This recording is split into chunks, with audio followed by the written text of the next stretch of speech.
नाशिकमधून बातमी समोर येते। नाशिकमध्ये दोन भावांमध्ये सामना रंगणार आहे।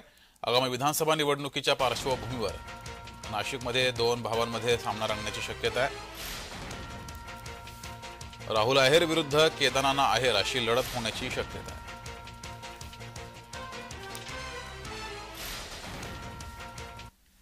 हा आमचा चांदवड आणि देवळा मतदारसंघ हा कायमच भारतीय जनता पक्षाचा गड राहिलेला आहे आणि इथं भारतीय जनता पक्ष असेल, महायुतीचे शिवसेना असेल किंवा राष्ट्रवादी असेल, आम्ही हे सर्व घटक आमची एक मोठं इथं संघटन इथे आहे आणि त्याच अपेक्षेने आम्हाला ही अपेक्षा आहे की येणाऱ्या काळामध्येही पुढच्या इथला आमदारही महायुतीचाच होईल।